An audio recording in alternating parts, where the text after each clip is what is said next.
திராவிடம் என்பதை விளக்க வருவதை விட, திராவிடத்தின் சுவையை சொல்லுவதை விட ஆரியத்தின் அசிங்கத்தை அது அதிகமாக பேசியிருக்கிறது. வேண்டுமென்றால் திராவிட மாடலா ஆரிய மாடலா என்றொரு பட்டிமன்றம் நீங்கள் நடத்துவதாக இருந்தால் இதில் நிறைய செய்திகள் இரண்டு தரப்புக்கும் இருக்கும். திராவிட மாடலுடைய சுவைகளை படிக்கலாம், ஆரிய மாடலுடைய அசிங்கங்களை இங்கே படிக்க முடியும். பிறப்புக்கும் எல்லா உயிர்க்கும் என்கிற ஒரு உயரிய தத்துவத்தினுடைய சிந்தனை தான் திராவிடம். இஸ்லாமிய மார்க்கத்தை கற்றறிந்தவன் என்கிற அடிப்படையில் எங்களுடைய பார்வையில் ஒரு தாய் தந்தையின் பிள்ளைகள் என்கிற அல் குர்ஆனின் வாக்கியமும் பிறப்புக்கும் எல்லா உயிர்க்கும் என்பதும் கிட்டத்தட்ட சமநிலையில இருந்து பார்க்கப்படுகிறது. குர்ஆனுடைய வார்த்தை ஹலக்னாக்கும் மின் ஸக்கரின் வ உன்ஸா, நீங்கள் அத்தனை பேரும் ஒரு தாய் தந்தையின் பிள்ளைகள், ஆண்டான் அடிமை வித்தியாசம் இல்லை, ஜாதி மற்றும் இன வர்க்க ரீதியான எந்த பாகுபாடுகளும் இல்லை என்கிற அல் குர்ஆனுடைய தத்துவம் தான் திராவிடத்தின் மூலாதாரமாக இருக்கிற பிறப்புக்கும் எல்லா உயிர்க்கும். குலத்தாழ்ச்சி உயர்ச்சி சொல்லல் பாவம் என்கிற பைந்தமிழிலே இருந்து எங்களுடைய இஸ்லாத்தினுடைய சமூக நீதி அப்படியே படம் பிடித்து உள்வாங்கி இருக்கிறது திராவிடம். அதனால் தான் திராவிடத்தை பேசுகிறோம். திராவிட மாடல் ஆரிய மாடல் ஒரு ஒப்பீடு என்று இந்த புத்தகத்தை சொல்ல முடியும். ஏன்னா இதுல இவர் அஸ்கர் அவர்கள் கையாண்டிருக்கிற நிறைய தலைப்பு பார்த்தா அந்த மாதிரி தலைப்பாவே இருக்கு. எல்லா தலைப்புகளும் திராவிட முதுகில் ஆரிய வடுவா, திராவிட முதுகில் ஆரிய வடு, திராவிட முதுகில் ஆரிய குதிரை, ஆரிய இதுல திராவிட குஞ்சுகள், எல்லாமே ஆரியத்தையும் திராவிடத்தையும் ஒப்பிடுவதாகவே இந்த புத்தகத்தினுடைய அனைத்து தலைப்புகளும், குறிப்பாக வரலாற்று துரோகமும் பிம்ப அரசியலும் என்று சொல்லி ஒரு தலைப்பு. ரொம்ப எளிமையா, ரொம்ப அதிகமா வாசிப்பு உள்ளவங்க மட்டும்தான் இதை புரிஞ்சுக்க முடியுங்கிற இல்லாம யதார்த்தமான எளிய தமிழில இவர் இதையெல்லாம் சொல்லி இருக்கின்றார். நிறைய சமயங்கள் இருக்கக்கூடிய இந்தியாவினுடைய திருநாட்டில் சுமார் 8 சமயங்களுக்கு இந்தியா தான் பர்த் பிளேஸ்ங்கிறாங்க. பிறப்பிடமே 8 சமயங்களுக்கு இந்தியா தான். 8 சமயங்கள் இங்குதான் பிறந்தது.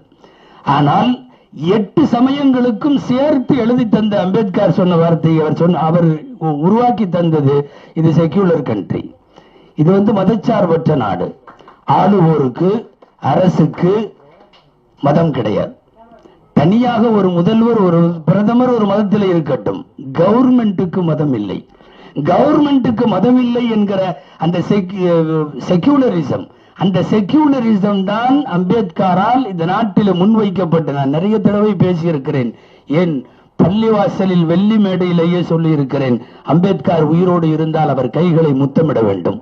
இந்த நாட்டில் அடித்தட்டு மக்களை, சிறுபான்மை மக்களை எல்லோருக்கும் என்ன மாதிரியாக எதிர்காலத்தில் இடையூறுகள் வரும் என்றெல்லாம் தெரிந்து அரசியல் சட்டத்தில் ஒரு உச்சகட்டத்தில் அவர்களை வைத்து எழுதியவர்கள் அம்பேத்கர் அவர்கள்.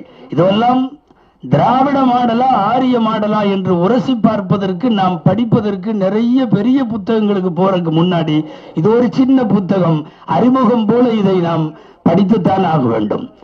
திராவிட மாடலையும் ஆரிய மாடலையும் நாம் விளக்கி சொல்லணும்ன்ற அவசியம் இன்னைக்கு இல்லை. நேயத்தோடு அரசியல் செய்தால் திராவிட மாடல், வெறுப்பு அரசியல் செய்தால் அது ஆரிய மாடல். மனிதர்களுக்கு நீங்கள் அரசியல் நடத்தினால் அது திராவிட மாடல், மாடுகளுக்கு நடத்தினால்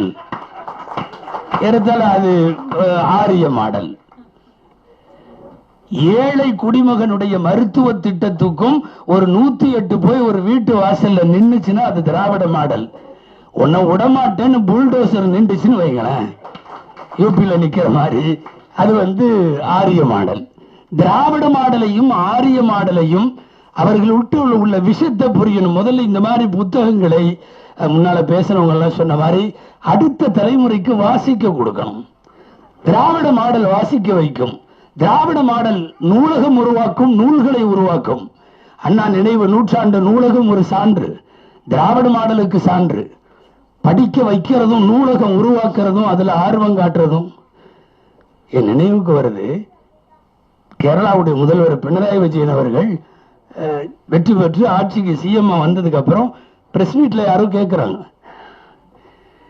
அதாவது சில தொகுதிகளில் பிஜேபி பாஜக இங்க ஜெயிச்சிருக்குதே, சில தொகுதியில நல்ல ஓட்டு வாங்கி இருக்குதுன்னு கேட்கிறாங்க. அருமையான பதில் போட்டிருந்தார், சொல்லியிருந்தார், நாங்க அவங்க அதிகமா ஓட்டு வாங்கின இடம் பூரா பள்ளிக்கூடம் கட்ட போறோம். அதாவது நெட்ல நம்ம நெட்டிசன்கள் அதையெல்லாம் எடுத்து போட்டு சேட்டன் குசும்புன்னு கீழே போட்டிருந்தாங்க. சரியான குசும்பு இது. என்னன்னா, மதவாதம் வெல்கிற இடத்தில் வாசிப்பு அதிகமாக வேண்டும், அடித்தட்டு மக்களுக்கு கல்வியும் அதிகாரமும் போகிற போது மதவாதம் தோற்று போகும். இது அடித்தட்டு மக்களுக்கான அதிகாரத்தை கொண்டு போய் சேர்ப்பதுதான் திராவிட மாடல் என்பதை சாரமாக சுருக்கமாக சொல்லி தந்திருக்கிறார் ஷரீப் அஸ்கர் அலி அவர்கள். மீண்டும் மீண்டும் திராவிட மாடலை அடுத்தடுத்தும் அதில் உள்ள யதார்த்தமான சமத்துவ சகோதரத்த தத்துவத்தை கொண்டு செல்லுவதற்கு இந்த நூல் உதவியாக இருக்கும்.